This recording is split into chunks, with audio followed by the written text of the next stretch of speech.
untuk pekerjaan konstruksi atau jasa lainnya yang membutuhkan pemeliharaan. Jadi begitu kontrak selesai, habis, ya. Tapi untuk pekerjaan konstruksi kan ada jaminan pemeliharaan nih, 6 bulan kalau dia permanen. Nah, biasanya ya sebelum dibayar 100% itu dipinta dulu jaminan pemeliharaan. Nilainya 5% dari kontrak. Bisa juga ya dibayarkan 95% ya, dari kontrak, 5%-nya kita tahan. Tapi biasanya repot karena kontrak itu pemeliharaan itu akan lewat tahun anggaran. Ya, sedangkan uang 5% itu tidak boleh kita ambil pindah rekeningkan. Maka dari itu kita tetap bayarkan 100% karena dia takut lewat tahun anggaran kita repot menganggarkan lagi 5%, tapi kita minta jaminan pemeliharaannya senilai 5% tersebut. Ya. Dikembalikan 14 hari kerja setelah masa pemeliharaan selesai. Kalau 6 bulan berarti 180 hari ditambah 14, 194 hari. Kenapa 14? Kita kembalikan lagi ke jaminan tadi. Bahwa bank ataupun asuransi itu maksimal paling lambat mencairkan jaminan itu 14 hari. Maka itu kita kembalikan 14 hari kerja setelah masa pemeliharaan selesai. Ya. Nah, apa gunanya jaminan ini? Seandainya penyedia di dalam masa pemeliharaan tidak bersedia atau mampu menyelesaikan, memperbaiki pekerjaan di masa pemeliharaan, maka jaminan inilah yang kita cairkan untuk memperbaiki, menyelesaikan atau merapikan pekerjaan di masa pemeliharaan. Ya. Diberlakukan bila penyedia menerima uang retensi pada serah terima pekerjaan pertama. Ini tadi, ya, dia nerima langsung 100%. Ya. Tapi kalau dia nerima 95%, tidak perlu jaminan pemeliharaan. Tapi biasanya kita yang akan repot karena tahun anggaran berikutnya kita sulit cuma menganggarkan 5%. Lebih baik kita bayarkan aja 100%, tapi kita minta jaminan pemeliharaan. Oke, mudah-mudahan paham. Sertifikat garansi, ini barang. Gunanya apa? Untuk menjamin kelaikan barang. Ya, garansi. Ya. Garansi juga jangan abal-abal. Diberikan terhadap kelaikan penggunaan barang hingga jangka waktu dalam kontrak. Misalnya kita minta garansi loh setahun. Oke. Ya. Diterbitkan oleh produsen atau pihak yang ditunjuk secara sah oleh produsen. Ya. Bukan garansi black market, istilah pasar itu kan garansi toko, enggak. Tapi kalau toko itu ditunjuk oleh produsen, bagus. Ya. Kita minta jaminan, ya, garansi dari produsen benar. Boleh toko, boleh Pak, tapi ditunjuk oleh produsen. Memang dia melakukan jaminan garansi. Ya. Itu untuk barang ya, di pasal 36. Oke. Nah ini tadi, ini kesimpulannya. Penggunaan jaminan dengan garansi. Jaminan muka bisa untuk barang, bisa. Untuk pekerjaan konstruksi, bisa. Untuk jasa lainnya, boleh. Jasa konsultan, boleh. Jaminan penawaran hanya pada pekerjaan konstruksi. Jaminan pelaksanaan ada di barang, boleh. Pekerjaan konstruksi boleh, jasa lainnya boleh. Jaminan pemeliharaan cuma ada di pekerjaan konstruksi atau jasa lainnya yang perlu pemeliharaan. Jaminan sangka banding hanya ada di pekerjaan konstruksi. Sertifikat barang ada di pengadaan barang. Sertifikat garansi dapat diberikan dalam pekerjaan konstruksi atau jenis pengadaan yang lainnya apabila terdapat pengadaan barang. Ini tadi, misalnya pekerjaan konstruksi di dalamnya ada AC, kita minta jaminan, bisa. Tadi kan kalau AC, kalau dia bukan pekerjaan utama, boleh sebut merek kan? Ya, salah satunya tadi yang boleh disebut merek itu. Ya. Oke, di pasal 30 sampai pasal dengan 36. Paham ya? Kapan jaminan itu berlaku? Digunakan untuk apa saja? Untuk pekerjaan apa saja? Ya.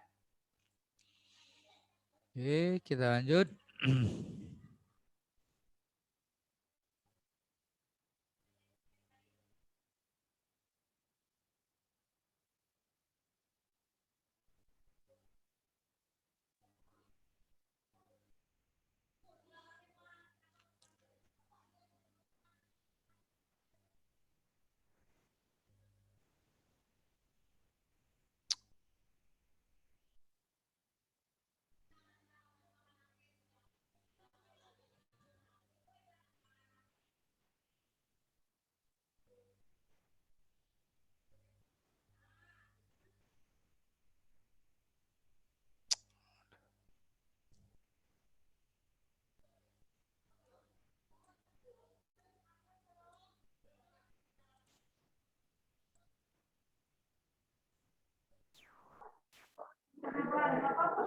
Entah, scrollnya jalan sendiri ini.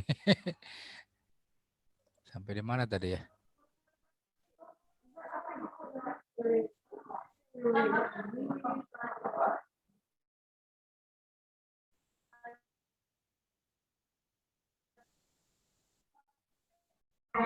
Scrollnya jalan sendiri nih. Nah, ini penyesuaian harga ya. Penyesuaian harga ini hanya untuk kontrak tahun jamak. Ya. Kapan dilakukan? Pada berjalan. Jangan sampai kontrak sudah habis baru minta penyesuaian harga. Itu tidak berlaku. Penyesuaian harga ini bila terjadi eskalasi harga yang melonjak. Seperti kita krisis moneter kemarin. Itu boleh kita minta sesuaikan harga. Ya, mungkin di kontrak awal kita seperti pengalaman Pak Amran sendirilah. Ya, di tahun saat itu ada pekerjaan konstruksi Pak Amran kerjakan waktu saat jadi kontraktor. Ya, harga semen itu melonjak. Tapi pada saat itu Pak Amran bukan tahun jamak, jadi nggak bisa ada eskalasi harga. Yang ada hanya untuk tahun jamak. Nah, itu pun berlaku dihitung di bulan ke-13-nya. Jadi 1 tahun itu kalaupun ada kenaikan harga yang akibat krisis moneter, peperangan atau terjadi di luar dugaan, itu tanggung jawab penyedia. Silakan rugi dulu 1 tahun. Di bulan ke-13-nya baru dihitung, disesuaikan. Misalnya harga semen dalam kontrak 70.000, setelah terjadi penaikan jadi 90, baru di bulan ke-13 disesuaikan harganya jadi 90.000 sesak. Ya. Jadi hanya untuk tahun jamak. Ya. Untuk kontrak dengan jenis kontrak harga satuan atau kontrak berdasarkan waktu penugasan. Jadi yang kontrak harga satuan ya.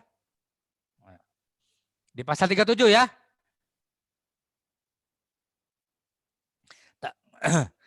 Diberlakukan untuk masa pelaksanaan di atas 18 bulan.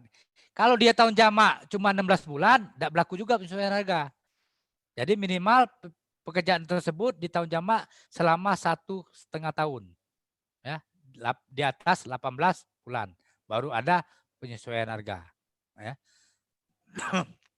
Penyesuaian harga ini digunakan begini, Bu. Kalau ada gejolak harga yang membuat penyedia tidak mampu menyelesaikan. Mampu pun mungkin dia akan mati konyol. Ya, habis barang dijual untuk menyelesaikan itu. Nah, kalau dia bukan tahun jamak, oke lah. Habis di 1 tahun. Tapi kalau sudah tahun jamak, dia akan rugi banyak dan berat. Maka itu ada penyesuaian harga hanya untuk tahun jamak di atas dihitung di atas bulan ke-13, tapi untuk pekerjaan yang lebih dari 16 bulan, 18 bulan. Ya. Kalau pekerjaannya cuma 16 bulan, tidak dapat penyesuaian harga. Ya. Oke, paham ya? Ini penyesuaian harga. Ketentuan penyesuaian harga untuk harga satuan atau kontrak harga waktu penugasan. Kalau sudah lamsam tidak bisa. Tapi kalau harga satuan, itu yang kita sesuaikan. Ya. Tata cara perhitungnya kontrak harga satuan kan paham kan tadi? Misalnya galian. Di kontrak awal 1 meter kubik misalnya, contoh misalnya 100.000. Nah karena bergejolak harga mungkin sudah 200.000. Nah itu bisa kita sesuaikan. Berapa yang digali, kalikan 200.000. Tapi itu di bulan ke-13 hitungnya. Kalau bulan pertama masih sesuai kontrak awal 200.000 ya. Dalam dokumen pemilihan dan atau harus ada di dalam dokumen pemilihan. Ya, dalam kontrak tahun jamak ini penyedia akan berpikir juga, ini kontraknya lama nih, hati-hati. Jangan-jangan harga begitu di ujung-ujung tahun naik. Ada nggak di dalam dokumen pemilihan penyesuaian harga? Ya, harus ada. Kalau tidak ada, biasa penyedia akan sulit nawar. Ya. Karena setiap perubahan waktu itu, gejolak harga itu akan berubah dan selalu naik. Ya. Itu. Berlaku bagi seluruh kegiatan atau mata pembayaran kecuali komponen keuntungan. Enggak ada. Kami Pak tahu diminta sesuaian, keuntungan naik. Enggak ada ya. Kalau keuntungan, biaya tidak langsung dan harga satuan timpang itu tidak ada penyesuaian. Ya. Diberlakukan sesuai jadwal pelaksanaan yang tercantum dalam kontrak. Ingat, bukan kontrak labis Pak. Kami tahun kemarin itu ada ini ngusulkan ini, enggak bisa. Ya, pada kontrak tahun berjalan. Ya, di pasal 37. Ini tahap penyelesaian persiapan penyedia. Nah, persiapan kan tadi, belum pelaksanaan kita. Pokja pemilihan menetapkan satu, metode pemilihannya. Metode evaluasi penawaran. Metode penyampaian dokumennya. Jadwal dan kualifikasi. Ini tugas Pokja sudah. Ya. Tugas Pokja pemilihan yang menetapkan ini. Metode pemilihan, metode evaluasi penawaran, metode penyampaian dokumen penawaran, ya, metode penyampaian dokumen ini apa 1P, apa 2P, jadwalnya, terus kualifikasi. Di pasal 38 sampai pasal 6. Sambil dibuka, sambil dibaca, sambil mendengarkan, sambil melihat. Ya. Metode pemilihan. Tadi, Pokja akan mencoba pakai advocacy enggak? Lihat di katalog, ada enggak? Oh, enggak ada. Oke, lanjut. Pengadaan langsung. Kalau dia di bawah 200 juta untuk barang, pekerjaan konstruksi, jasa lainnya. Ingat, pengadaan langsung namanya. Ya, bukan penunjukan. Penunjukan langsung itu tidak ada nilai batas, tapi dia ditentukan. Ada keadaan tertentu bisa tunjuk langsung. Kalau di bawah 200 juta namanya pengadaan langsung. Paham ya? Penunjukan langsung berapa Pak batasnya? Tidak ada batas. Tapi dia harus ada ketentuan. Boleh ditunjuk langsung. Pertama apa ketentuannya? Konferensi mendadak yang dihadiri presiden atau wakil presiden. Kalau konferensi tingkat gubernur Pak boleh nggak? Enggak. Ya. Ini konferensinya tingkat level kepala negara. Boleh tunjuk langsung. Mendadak misalnya.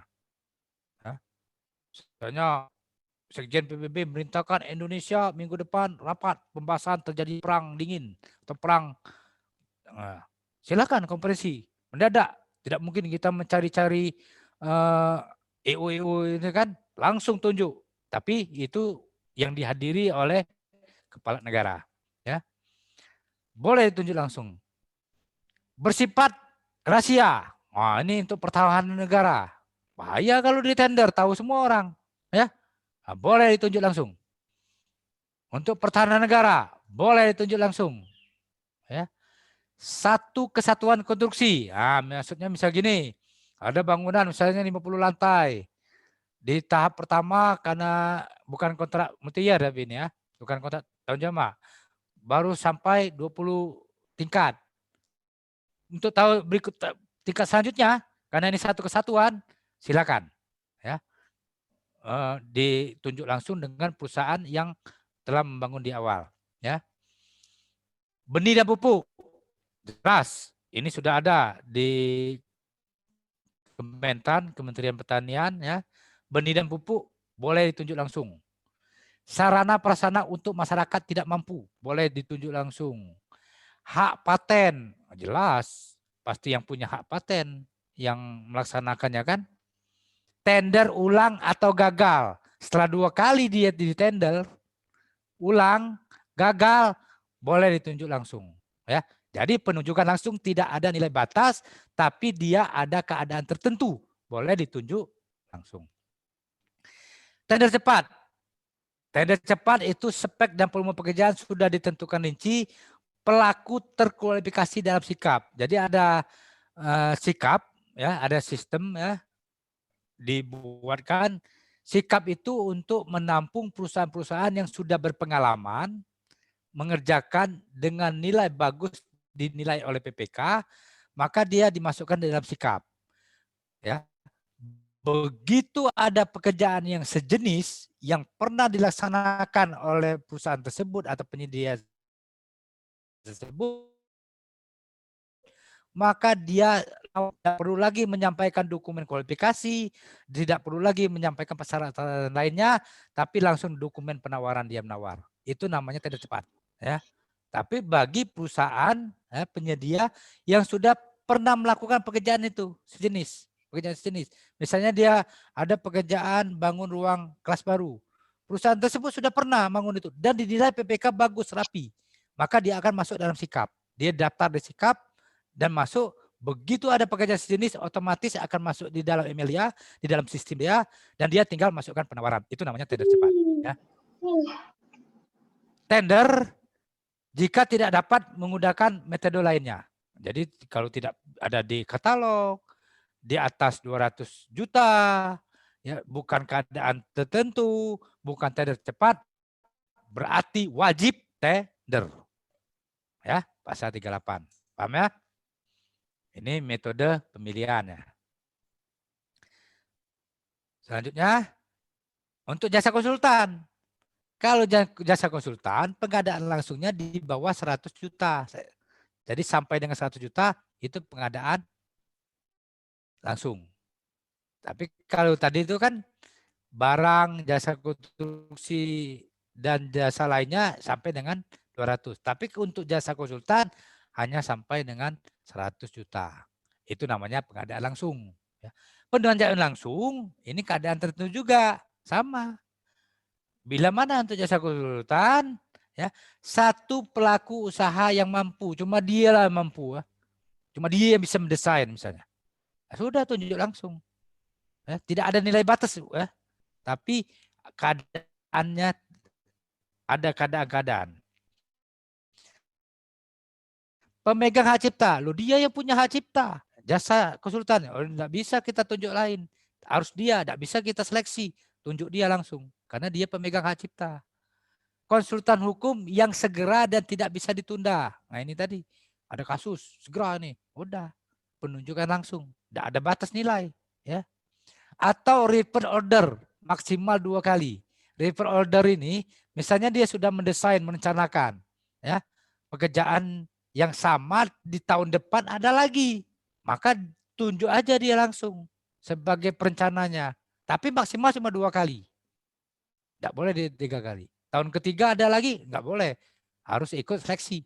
Nah di luar itu, yang namanya konsultan, ingat, yang namanya jasa konsultan bukan tender, tapi seleksi. Jadi kalau di atas 1 juta disebut jasa konsultan tapi tender, pasti salah. Jasa konsultan selalu namanya seleksi. Sampai 1 ya. Jadi kalau seleksi bukan barang jasa konstruksi atau bukan jasa lainnya, pasti jasa konsultan kalau disebutkan seleksi ya. Lanjut.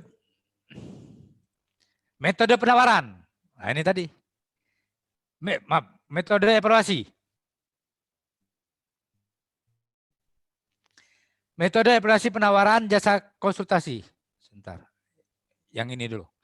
Metode evaluasi penawaran penyedia barang, pekerjaan konstruksi dan jasa lainnya. Ini metode evaluasinya. Ya. Mengevaluasinya. Pokja mengevaluasinya ini ada beberapa metode. Pertama pakai sistem nilai metodenya. Silakan. Sistem nilai itu memperhitungkan penilaian teknis dan harga. Jadi harga penawaran terendah belum tentu pemenang, tapi nilai teknis ikut memperhitungkan. Itu pakai sistem nilai. Bisa, ini untuk menentukan pemenang ya, pemenang penyedia. Bisa menggunakan metode evaluasinya dengan penilaian BSU. Jadi dia memperhitungkan faktor umur ekonomis. Ya. Misal kita beli barang laptop harga 5 juta dengan harga 7 juta, 5 juta belum tentu pemenang. Karena berdasarkan umur ekonomis, jangan laptop lah, kendaraan yang mungkin lebih enak. Kendaraan yang lebih rendah harganya belum tentu pemenang. Karena akan kita hitung umur ekonomisnya. Misalnya kendaraan A, kendaraan B, umur ekonomisnya 5 tahun, 10 tahun. Servisnya ini berkala tiap berapa kali. Ini berapa tiap berapa kali. Sekali servis berapa. Itu namanya penilaian BSU ya. Jadi berdasarkan umur ekonomis, harga, biaya pemeliharaan, dan nilai sisa dalam jangka waktu operasi. Termasuk juga purna jual. Ya. Termasuk juga. Ini penilaian berdasarkan umur ekonomis. Ya. Bisa, nah yang sering kita pakai dan sering kita dengar dan sering kita lakukan itu harga terendah. Siapa yang nawar terendah, kalau kualifikasinya sudah bagus, udah dia pemenang. Ya. Administrasi bagus, dia terendah, udah penawaran terendah menang. Itu harga terendah. Jadi harga menjadi dasar penetapan pemenang. Ya. Di antara penawaran yang memenuhi persyaratan teknis. Jadi persyaratan teknisnya lulus, siapa yang ditawarnya terendah dia pemenang.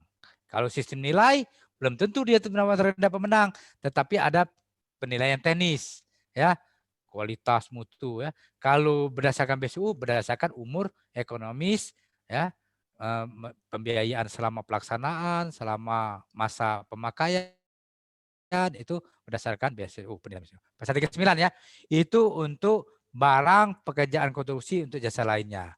Sedangkan untuk konsultan, ya, metode evaluasi penawarannya ada kualitas, ada biaya. Ya. Jadi bukan biaya saja terendah dia akan pemenang, tapi kualitasnya. Mungkin di situ yang ditawarkan jasa konsultannya ahli S3, ada yang profesor, rata-rata di atas 5 tahun, ya. Itu kita nilai berdasarkan kualitas dan biaya. Ya. Kalau kualitas berarti tidak mementingkan biaya. Kualitasnya bagus misalnya, profesor semua, pengalaman di atas 20 tahun semua, itu kualitas. Harga berapapun, kualitasnya bagus, dia pemenang. Ya. Ada biaya terendah, ini biasa. Ya. Syarat kualifikasinya oke, teknis lulus, dia nawar terendah, dia pemenang. Pagu anggaran itu tadi. Ya. Termasuk pekerjaan terintegritas tadi.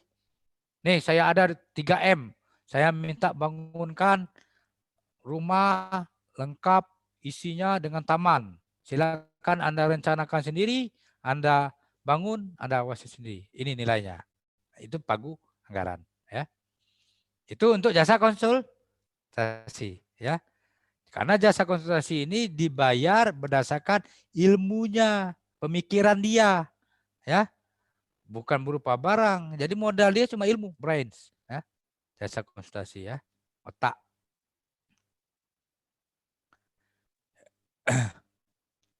Ini tadi ya, ruang lingkup jenis tenaga ahli waktu penyelesaian, ya. Ini kualitas dan biaya tadi sudah dijelaskan. Biaya terendah, ya, pagu anggaran, ya. Ingat, tapi penawaran tidak boleh melebihi pagu anggaran. Nah, sekarang metode penyampaian. Ya, tadi evaluasi penawaran. Sekarang menyampaikan dokumennya. Ini berarti penyedia. Ya kan? Tapi yang menentukannya adalah Pokja. Mau 1 file atau 2 file atau 2 tahap. Ya. Yang melakukannya nanti penyedia. Menyampaikan dokumen penawaran. Ya.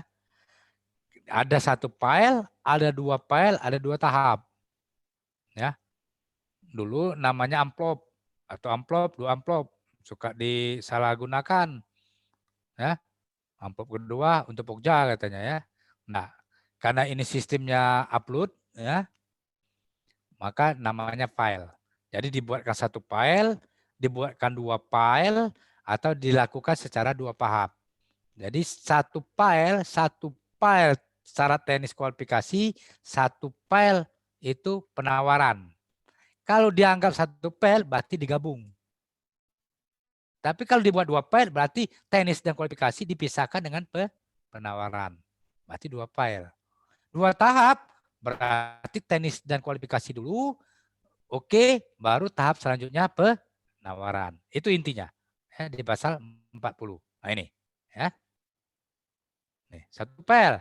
Untuk barang pekerjaan konstruksi yang menggunakan metode evaluasi harga terendah, ya, jasa konsultan dengan metode pengadaan langsung dan penunjukan langsung. Ini satu file. Ya. Jadi kalau evaluasinya penawaran pakai harga terendah, ya satu file aja lah, ngapain pakai dua file. Ya. Nah, kapan digunakan dua file? Dua file itu yang memerlukan penilaian teknis terlebih dahulu. Ya, konsultan tadi. Ya, menggunakan seleksi. Ya, ini. Jadi dinilai dulu teknisnya, kualifikasinya, ya, baru penawaran. Tapi pengirimnya langsung sekaligus. Tapi dibedakan filenya aja.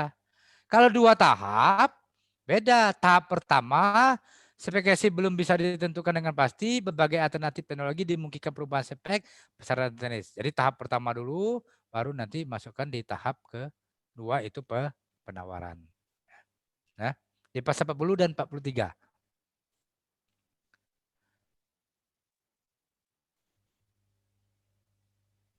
Kualifikasi. Nah, ini tadi. Ya.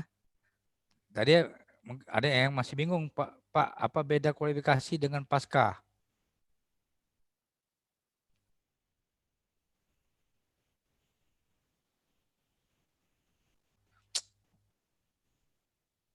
Nah ini, metode kualifikasi. Pra dilakukan sebelum memasukkan penawaran. Berarti dinilai dulu kualifikasi dan nih. Layak tidak dia masuk penawaran. Ya. Kalau pasca dilakukan bersamaan penawaran sama kualifikasinya. Biasanya menggunakan metode sistem gugur. Ya. Itu di pasal 44 ya, ayat 2.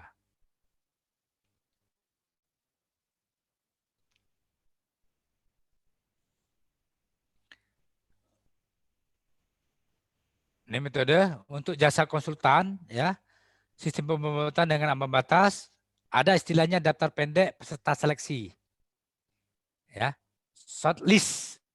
Kalau bahasa luarnya, bahasa kitanya itu daftar pendek, ya.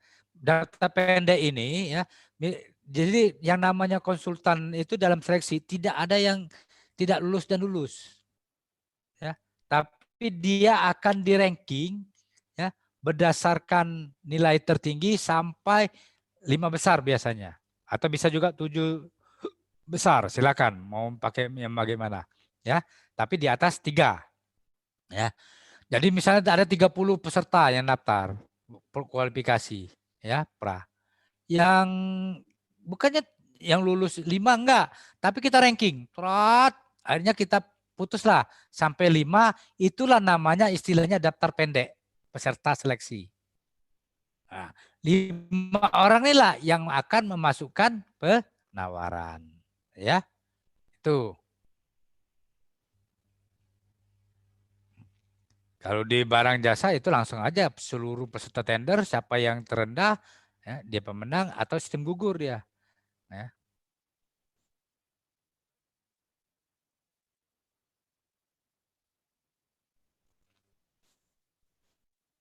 Metode kualifikasi pelaku usaha yang telah terkualifikasi dalam sikap. Nah, ini tadi yang tender cepat. Dia sudah ada pengalaman.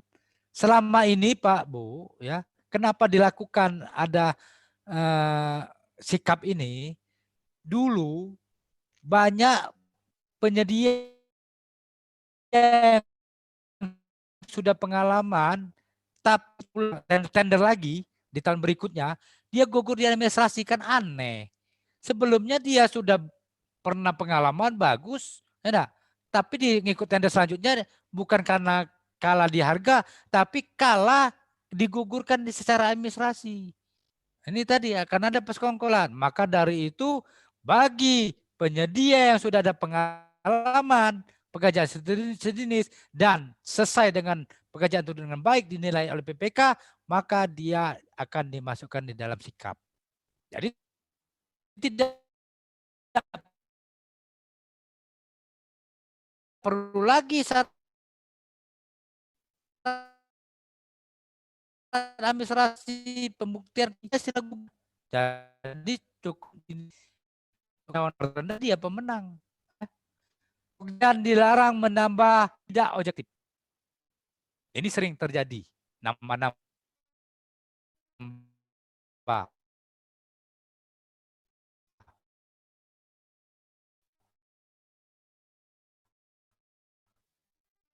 ya, syaratnya kan aneh-aneh. Padahal PC mini aja terlalu besar udah, ya.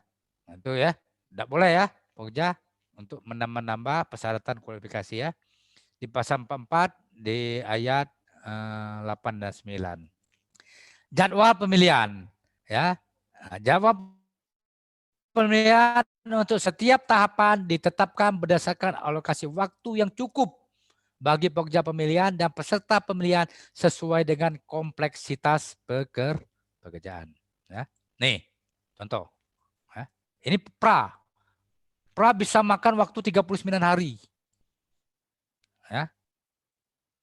Ini pra. Ya.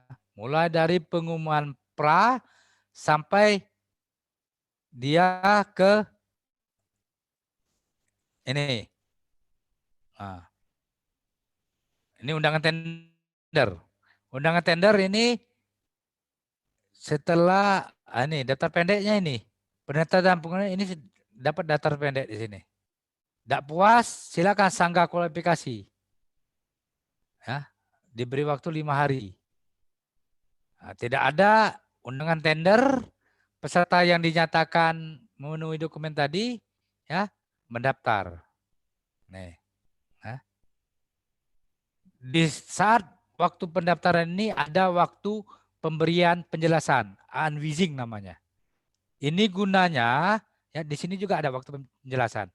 Ini gunanya dokumen yang disampaikan oleh Pokja bagi penyedia ada yang belum paham, belum mengerti, disinilah waktunya penjelasan ini. Silakan bertanya penyedia. Ya, misalnya ada kekeliruan ya.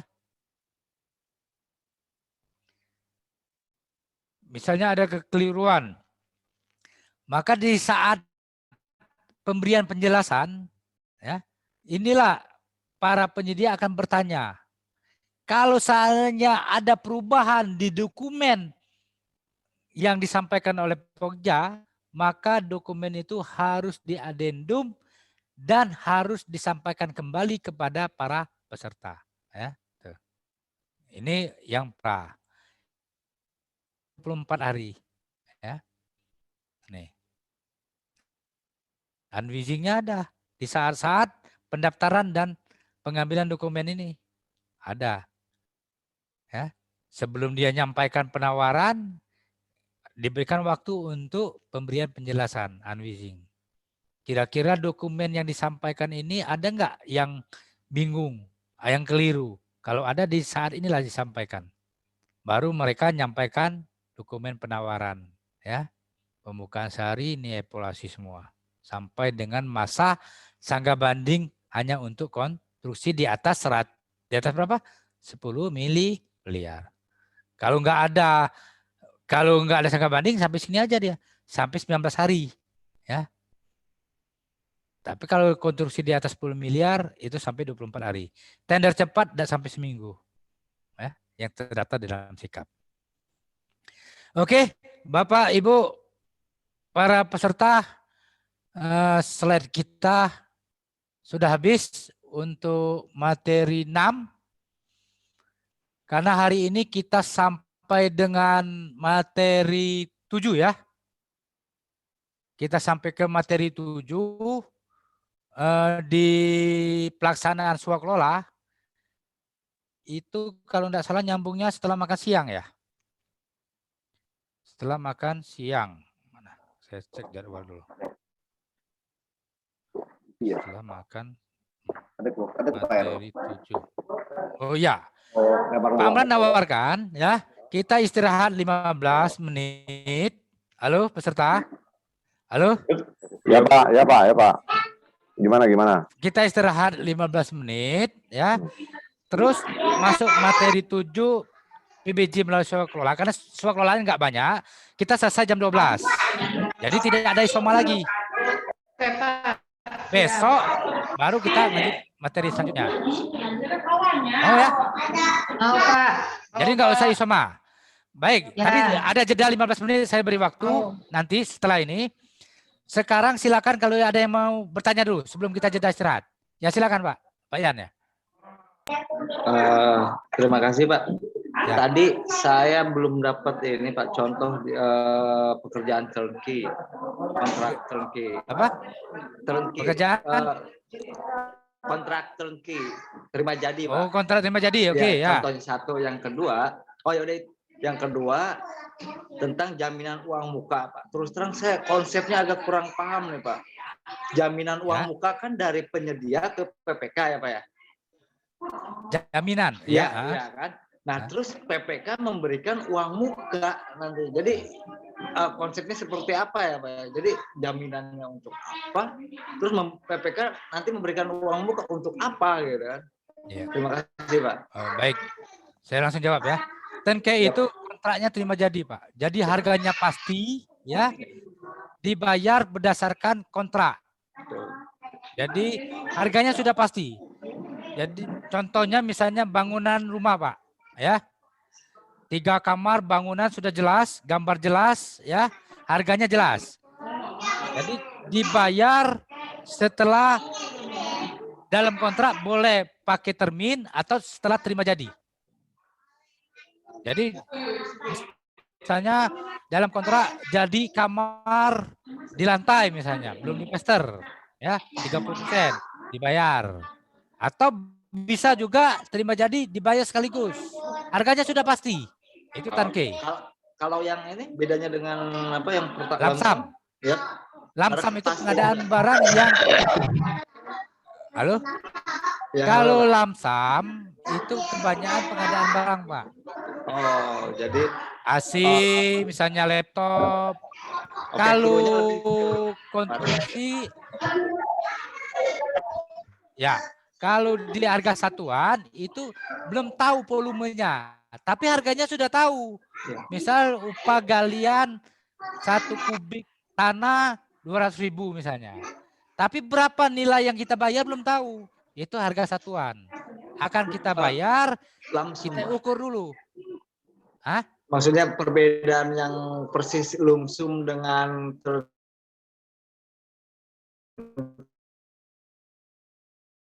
jadi lebih ya, oke. Itu. Ya. Nah, jadi. Selanjutnya tadi kenapa Pak? Tadi ada jaminan uang muka, sedangkan dia dapat lagi uang muka. Ya, Pak, dimasukkan di sini, ini kan uang cash, ya. Nah, yang dijaminkan oleh penyedia itu kepada asuransi kemana mungkin bukan uang cash, mungkin tanah kah, tergantung dengan pihak asuransi. Nah, sedangkan uang muka yang diambil dia dapat cash. Nah, tapi kan bagi PPK dia nggak semena-mena ngasih uang aja, ntar kasih uang muka malah dia kawin lagi, cari nggak menyelesaikan kerjaan. Nah, maka dari itu dibutuhkan jaminan dari pihak asuransi. Itulah gunanya jaminan uang muka. Uang muka digunakan dia untuk melakukan pekerjaan. Tapi kan mereka ragu kasih uang muka nanti lari, kan banyak kasus Pak. Kasih uang muka kawin lagi dia. Tapi itu semua tertuang di rancangan kontrak ya Pak ya sebelumnya. Ya, harus tertuang di rancangan kontrak. Kalau tidak tertuang berarti dia tidak nerima uang muka.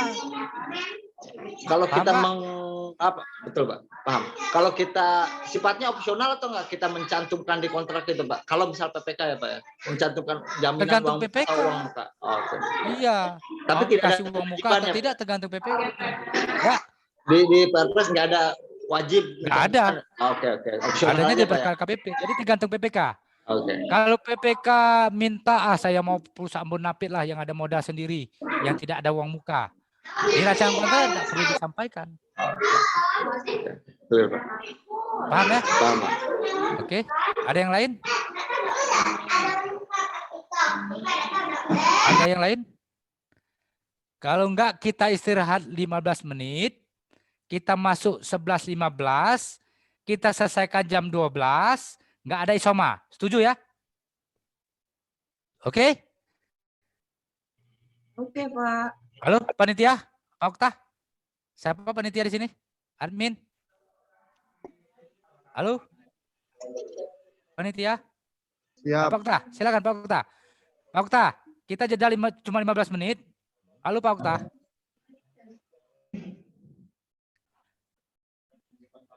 Ya, oke. Pak Amram. Oke, ya. Ya Pak Okta, kita jeda cuma 15 menit. Tapi tidak ada isoma.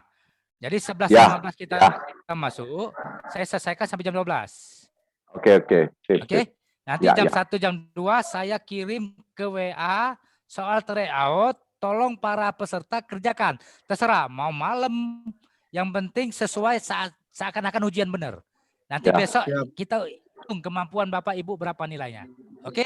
Besok ya Pak ya. Ya. Oke, sip. Thank you ya Pak. Istirahat dulu Pak. Oke Ya. Pak. Ya Pak, ya. 15 menit ya. Ya, 15 Oke. menit. Oke.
Pak Amran udah siap?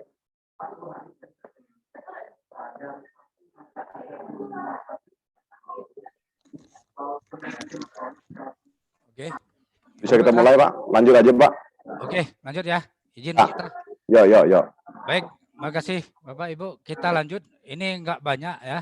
Besok yang banyak yang melalui penyedia. Sekarang pelaksanaan PBJ melalui swakelola. Karena swakelola enggak banyak, hanya 4 tipe ya. Tadi ada yang komplain katanya suaranya putus-putus. Saya harap mungkin 1-2 orang aja karena sinyal. Ya. Tadi ada katanya suara saya enggak jelas. Saya juga enggak ada feedback, enggak jelas juga bagus atau tidak. Tapi harapan saya ini bagus ya. Hanya 1-2 orang mungkin karena sinyal. Baik. Jadi tahapannya PBJ melalui swakelola. Pelaksanaan swakelola berdasarkan tipe.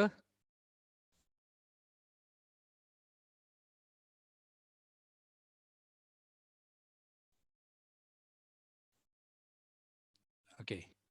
Kita masuk tahapan kegiatan dalam pelaksanaan PBJ melalui swakelola. Tadi ingat tahapan swakelola, ingat tahapan swakelola bukan tim ya.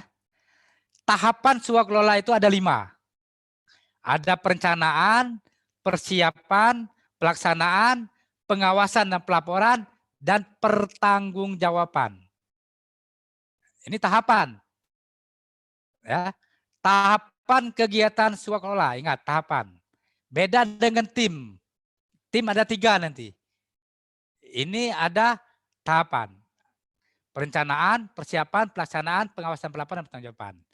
Di dalam kegiatan swakelola, ya, tahapan swakelola itu dalam perencanaan menetapkan tipe tadi kan, sudah kan? Menyusun spek KK ya, tadi sudah kita bahas, penyusunan RAP. Di persiapan yang baru tadi untuk swakelola, penetapan sasaran, penyelenggara swakelolanya siapa, ya, rencana kegiatannya, jadwal pelaksanaan dan RAP. Nah, di pelaksanaan kegiatan, kita pelaksanaan rencana kerja, pengadaan bahan, peralatan, jasa lainnya, tenaga ahli, dan lain, dan pembayaran. Ini di tahap pelaksanaan. Di tahapan pengawasan dan pelaporan, ya, pengawasan dan pengendalian, pelaporan kemajuan, pelaporan realisasi pekerjaan. Ya, pertanggungjawabannya penyerahan hasil pekerjaan. Ya, kalau dikelola sendiri, ya, tipe 1 PPK menyerahkan kepada PA. Kalau tipe 2 PPK pelaksana menyerahkan kepada PPK, PPK melaporkan kepada PA. Kalau tipe 3 itu dilaksanakan oleh Ormas, itu pimpinan Ormas melaporkan pertanggungjawabannya kepada PPK, dievaluasi oleh PPK, PPK melaporkan kepada PA. Kalau tipe 4 oleh kelompok masyarakat kelompok masyarakat langsung menyampaikan kepada PA melalui PPK, ya. Ya, ini pertanggungjawaban penyerahan.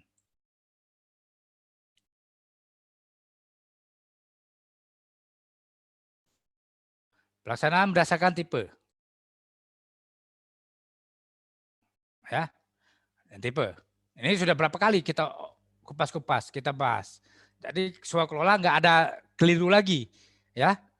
Tipe 1, tipe 2, tipe 3, tipe 4, ya. Di pasal 47 ayat 1 dan 2, ya. Pelaksanaannya. Jadi pelaksanaan di tipe 1, ya, dilaksanakan, ya, direncanakan, diawasi oleh penanggung jawab anggaran, ya. Kementerian atau lembaga atau perangkat daerah penanggung jawab anggaran. Tipe 2, pelaksananya beda. Bukan penanggung jawab pengguna anggaran, ya. Penanggung jawab anggaran. Tipe 3, pelaksananya dilaksanakan ormas. Tipe 4 itu oleh kelompok masyarakat. Hanya anggarannya saja yang melekat di penanggung jawab anggaran, ya. Pengawasan, pelaksanaan itu semuanya dilakukan oleh kelompok masyarakat, ya. Ini berapa kali diulang-ulang nih? 4 tipe, ya. Pelaksanaan sekolah tipe 1. Ini PA, KPA, ya. Ingat, tim dalam swakelola, ingat kawan-kawan, Bapak Ibu, itu cuma 3. Tim persiapan, tim pelaksana, tim pengawas. Hati-hati terkecoh dengan soal sering memasukkan tim perencanaan. Itu enggak ada. Ya. Jadi PA KPA membuat SK terdiri dari penyelenggara swakelola, terdiri 3 tim, ya, ditetapkan oleh PA KPA, itu tim persiapan, tim pelaksana, tim pengawas. Ya, ingat, Pak Amran ulangi lagi, 3 tim cuma. Soal yang sering salah dibuat oleh peserta, ada tim perencanaan itu membuat peserta rata-rata salah. Ya, hati-hati dengan soal jebakan. Tidak ada tim perencana. Yang ada tim persiapan, tim pelaksana, tim pengawas. Oke. Terusnya PA-KPA membentuk PJ-PHP, PPHP, ya. Ini tipe 1 karena akan melihat, ya, kelengkapan dokumen dari pelaksanaan pengadaan barang jasa di swakelola tipe 1 ini oleh PJ-PHP maupun PPHP. Terus juga menuju PPK, kalau memang ada proses tender atau seleksi UKPBJ atau pejabat pengadaan. Ya. PA-KPA dapat menggunakan pegawai KLPD dan atau tenaga ahli. Silakan, tapi tidak boleh lebih dari 50%. Penggunaan tenaga ahli tidak boleh melebihi 50% dari jumlah tim pelaksana. Ya. Kalau sudah lebih 50% berarti bukan swakelola lagi. Bisa-bisa nanti penyedia atau bukan tipe 1, ya. Kalau melebihi dari 50% jumlah tim pelaksananya. Dalam hal dibutuhkan alat, bahan, dan material melalui penyedia, ingat, pengadaan dilaksanakan sesuai ketentuan Perpres. Jadi swakelola itu bukan tidak ada di dalamnya penyedia. Jangan keliru. Oh, swakelola ini nggak ada penyedia. Enggak. Swakelola itu cara pengerjaannya dilakukan secara swakelola. Di dalamnya, misalnya contoh kita di diklatnya aja lah, ya. Jelas Bapak Ibu kan dapat perlengkapan nih, dapat buku Perpres, mungkin dapat tas, ya.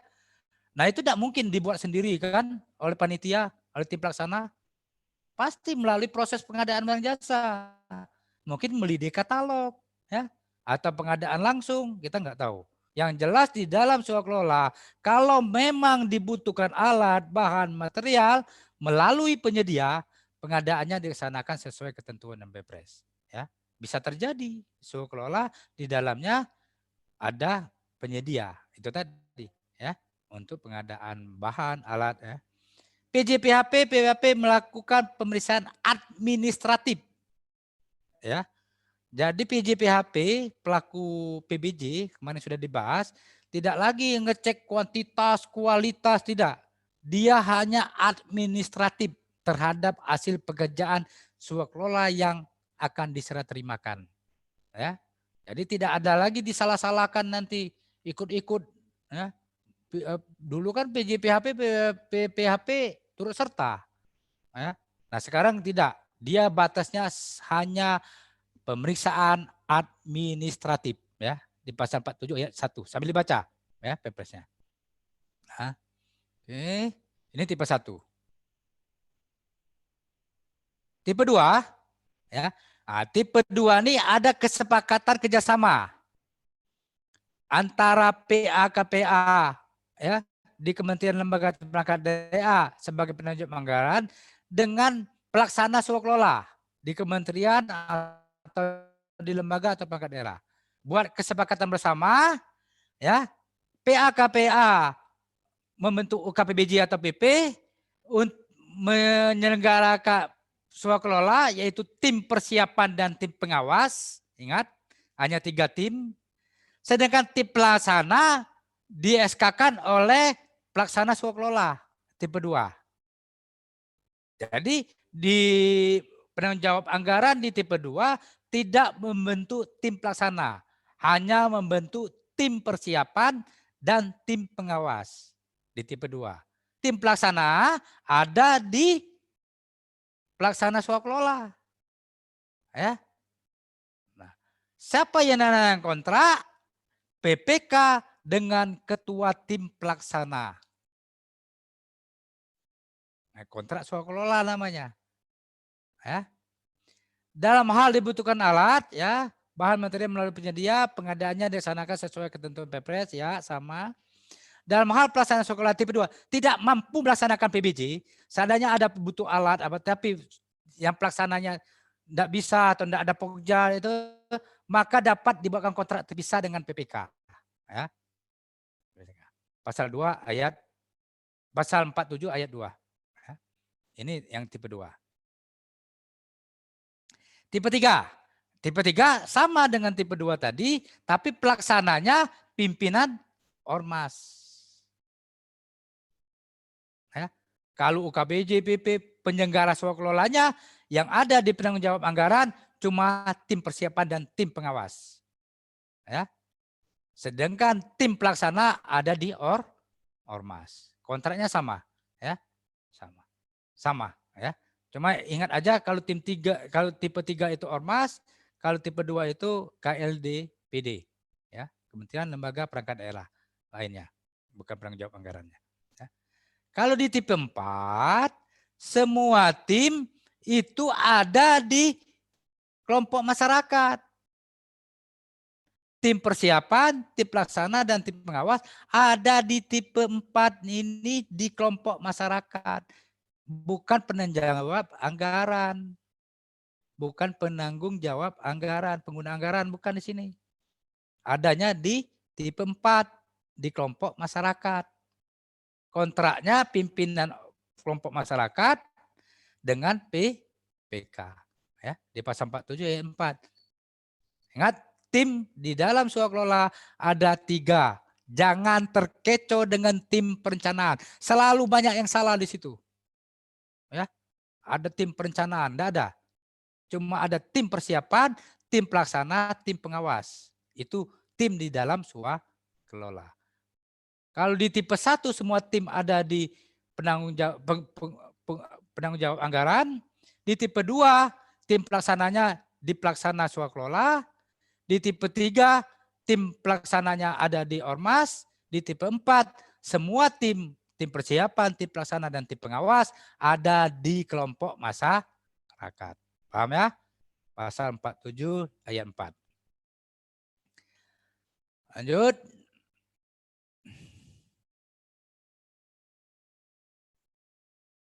Cara pembayaran dan penyaluran dana dalam pelaksanaan swakelola.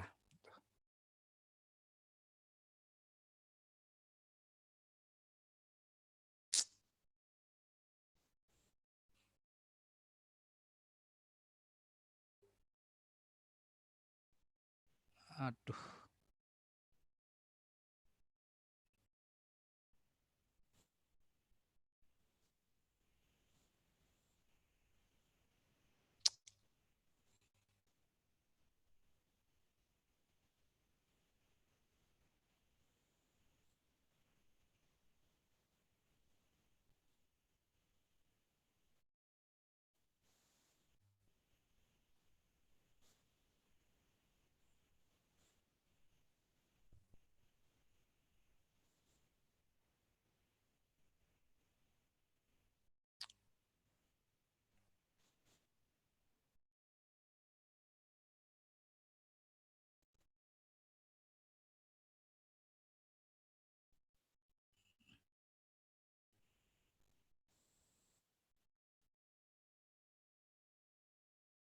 Aduh, kok pembayaran pelaksanaan swaklola, ya. Pembayaran tenaga kerja, pembayaran tenaga ahli, pengadaan peralatan suku cadang, pengadaan bahan material. Pembayaran swaklola sesuai dengan ketentuan dalam peraturan perundang-undangan. Ya. Kalau di kita tipe 1 berarti apa? Honor, ya, honor-honor yang kerja, panitia, honor narasumber. Kalau peralatan suku cadang nggak ada, bahan material itu tadi materi-materi Bapak Ibu, ya, itu pembayarannya, ya. SPJ-nya ya dibuatkan seperti biasa. Kalau bentuk pembayaran honor, honor. Kalau dia pengadaan bahan material berarti melalui Pepres, ya, pengadaannya. Mungkin pengadaan langsung atau melalui katalog, ya, untuk material bahan para peserta, ya.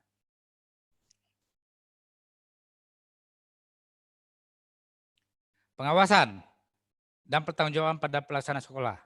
Pengawasan, nah ini tadi ingat ada tim tadi, ya, tim persiapan, tim pengawasan. Ini pengawasan. Ada tim pelaksana, yang membedakan kan tim pelaksana, ya. Sekarang tim pengawasan. Mengecek dan mengukur kemajuan pelaksanaan swaklola. Ini tim pengawas.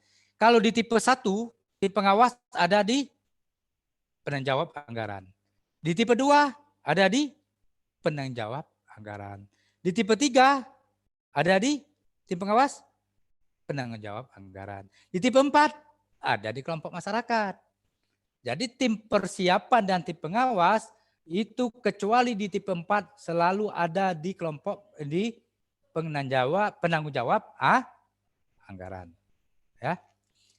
Tim pengawas, ya, tadi mengecek dan mengukur kemajuan pelaksanaan swaklola, menganalisa status perkembangan swaklola, mengambil tindak lanjut terhadap kejadian, isu-isu dan kesempatan dalam menyelesaikan swaklola.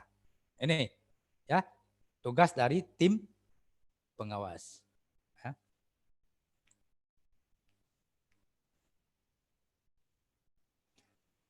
Pertanggungjawaban. Pelaporan secara berkala dibutuhkan terutama terhadap kemajuan pelaksanaan pekerjaan dan penggunaan keuangan. Ya. Jadi tim pelaksana selalu melapor. Ya. Progresnya gimana, ya.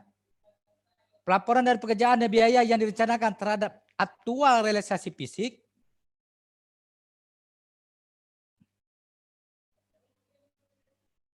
ya, waktu dan penggunaan keuangan swaklola. Ya.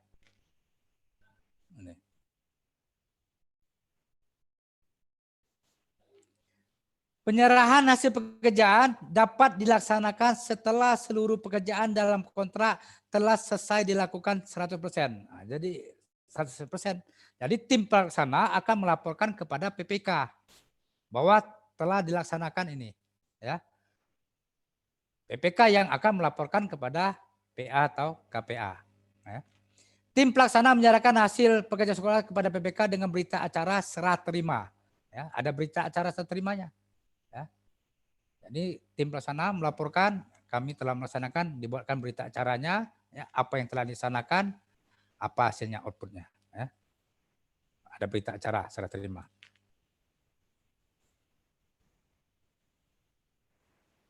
Ini skema pertanggungjawabannya, ya. Kemajuan pelaksanaan dan penggunaan keuangan, ya.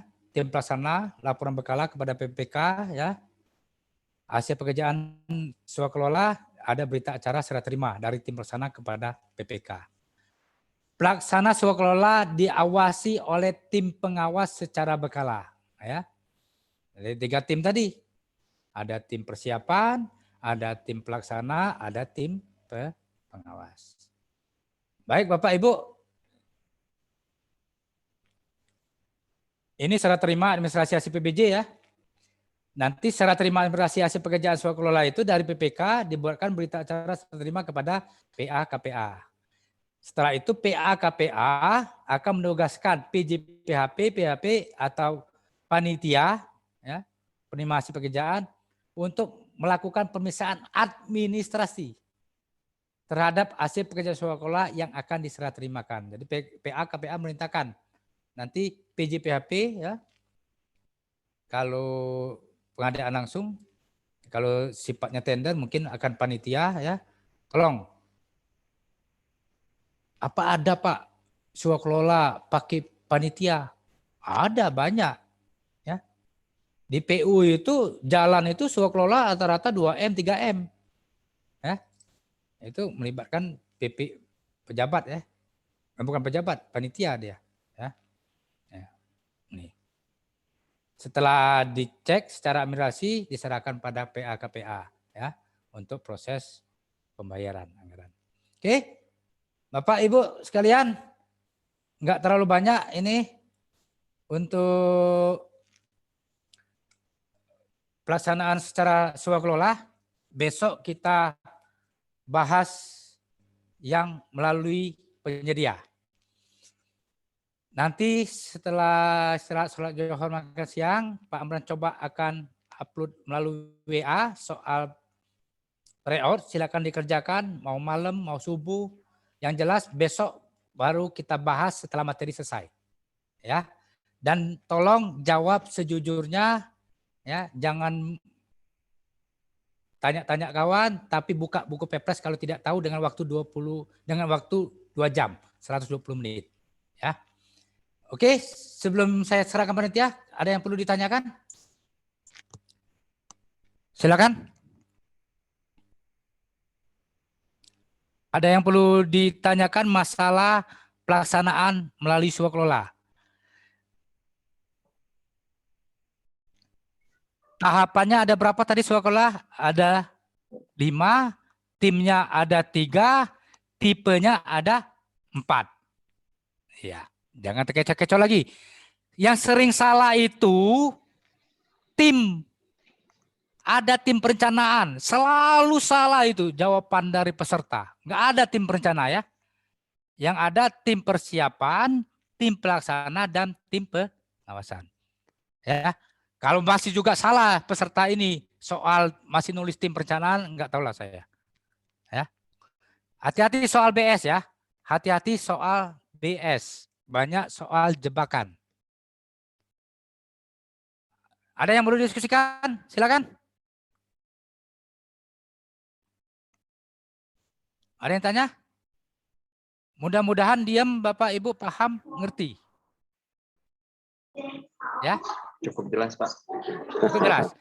Tolong buku Pepresnya dibuka-buka terus ya. Buku, karena besok tuh ujian open book, bukan berarti ada waktu banyak untuk buka buku, enggak. Sekarang aja yang buka buku banyak. Waktu ujian, satu soal tuh maksimal 1 menit.